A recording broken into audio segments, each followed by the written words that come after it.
Okay, so let's think about the various elements that we have in order to make a model of active galaxies. So we have a black hole, we have an accretion disk. Right, so this is a thin accretion disk, right? It's not an advection-dominated accretion disk. In a general sense, we will be able to explain bright active galaxies, or bright AGN, active galactic nuclei. The brightest of such objects are quasars, right? So the term quasar. And we already see that these kinds of things, they'll be brighter the greater the accretion rate. Of course, it depends on the black hole spin. But in general, we need a thin accretion disk to explain these bright active galaxies, right? Apart from the jets. We also explain or use the term high excitation, right? Because thin disks, they radiate, they have lots of emission lines, and we call that high excitation. If it has a jet, it's a radio. It's a high excitation radio galaxy, but high excitation is referring to the emission, presumably from the disk. We know that if we have a black hole and a thin accretion disk, we can also incorporate lots of radiation at some location in the disk, and especially if the black hole is spinning in the same direction as if the angular momenta of the disk and the black hole are aligned, then we'll get a smaller ISCO, and so the system will tap into the gravitational potential energy very close to the black hole, distribute that outwards, and therefore you'll get strong radiation at some location in the disk, and then it'll push material out. We'll get a strong disk wind. Stronger the greater the black hole spin is. So here are some disk winds.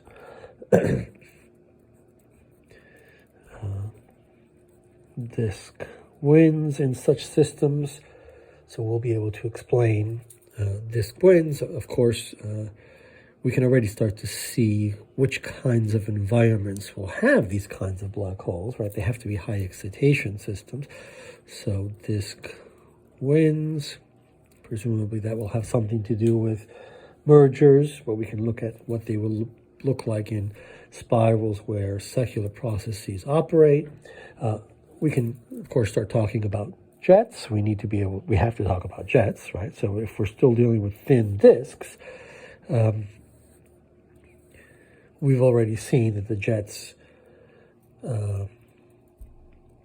tend to be associated with counter rotation. So we know that there is a magnetic field brought to the disk. We've looked at the physics that determines that magnetic field. There's a magnetic field on the black hole, which is provided by the disk, right, which is dragging the field inwards. This explains this bending.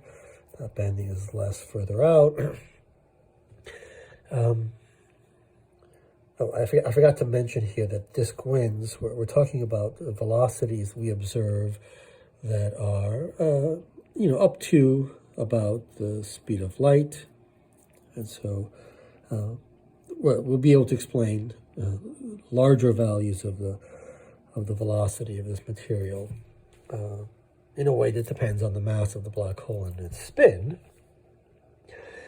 So back to the jets, we know that jets, and we already saw that counter rotation is necessary for powerful jets. It's a combination of BZ and BP, right, where the BZ is the jet from the black hole. So let's put arrows there. But it requires also the support of this jet from the disk, from the inner disk, the Blandford pane. So we'll put some arrows there. Let's go to the co-rotation regime, right? In the co-rotation regime, and it's still a thin disk, the ISCO is much closer to the black hole. And although we've seen, although there's no reason to imagine any particular difference in terms of the magnetic field, there may be some subtleties, but we're not going to take that into account. We still basically have the field that's dragged to the black hole because the disk is roughly the same. It's just perhaps there is a greater ability for the field to diffuse here, whereas here maybe that's a little bit less. Some subtlety there that, as we mentioned before, we're not going to pay attention to. The real reason why this configuration, so this is co-rotation, so let's say both of these are high-spinning black holes. In this case, we get a powerful jet. In this case, we don't. Co-rotation. The reason for this is that we have these winds, right? We're in a situation where we have powerful winds because we're very close to the black hole. So we have the most powerful wind, right? We're tapping into the strongest gravitational potential energy, reprocessing that further out. So this is the configuration where we have the strongest disk winds. So let's put some arrows here for the disk winds, and that hampers, so these are disk winds. Just write it here as well. Disk winds. Here, let's say BZ, and this is BP. This is also BP. The disk winds don't allow the BP jets to operate, and so there's overall no jets. Maybe we can do an arrow here for the potential jet from the black hole, but it's not supported by the disk jet, and the two are required. We'll make that assumption, and therefore we don't get an overall jet. So this is the origin. Notice that here we have the origin, right? Two fast-spinning black holes, and one configuration leads to a powerful jet, the other doesn't. So this is the origin of the so-called radio-loud, radio-quiet dichotomy. It really should be called the jetted, non-jetted dichotomy. It's sort of a better name, and the reason why we use that is because the jet, of course, is observed mostly in the radio, not exclusively, but there's lots of radio observations associated with jets, and so radio loud means jet, radio quiet means no jet, and we can already see that unlike the standard picture that's been around for a long time, both of these, the most powerful radio loud and the most powerful radio quiet systems, both have very high black hole spin, the difference being the orientation of the accretion, counter-rotation for the radio loud, co-rotation for the radio quiet, and things in between for different values of spin, as we'll see. Another element that we need for the model is the different kind of accretion. So we've seen this before, right? Advection-dominated accretion, advection-dominated accretion flow. That's what this term refers to. And so the disk is not thin, it's not radiatively efficient, we're not getting strong emission lines. We still imagine a roughly the same kind of magnetic field configuration. Disk sort of brought in like that. Because this mechanism, right, doesn't produce strong winds because we don't have a radiatively efficient, so the process of taking gravitational potential energy and distributing it out in the disk, producing strong radiation pressure, and therefore strong disk winds, doesn't occur. And therefore, in this configuration, if you have an ADAF, you also have the contribution here from the Blandford pane, and therefore you end up with jets.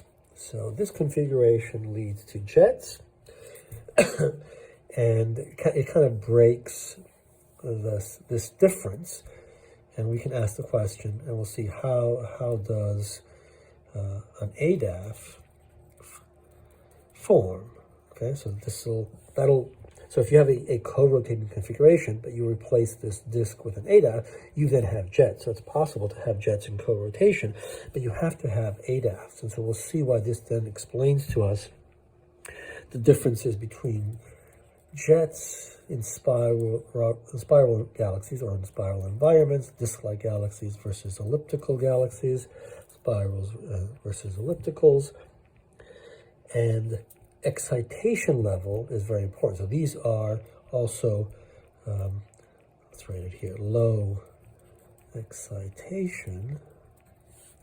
And so we see high excitation, low excitation for the kind of accretion. And if we have jets in both cases, we will say, we will refer to these as high excitation radio galaxies. So we'll see, as we've seen actually already, the term HERG, high excitation radio galaxy, LERG for low excitation radio galaxy.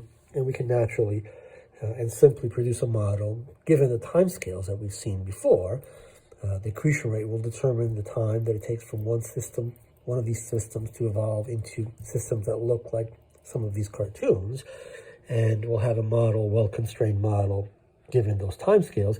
And we'll also ultimately be able to explain not only all AGN in all environments, right, including X-shaped radio galaxies, Seyfert galaxies, quasars, radio-loud quasars, and so on. We'll also be able to explain black hole and neutron star X-ray binaries. Right, this is still a phenomenon associated with accretion onto a rotating compact object. And so this model applies across the mass scale and across different kinds of objects, because we will be able to incorporate neutron stars.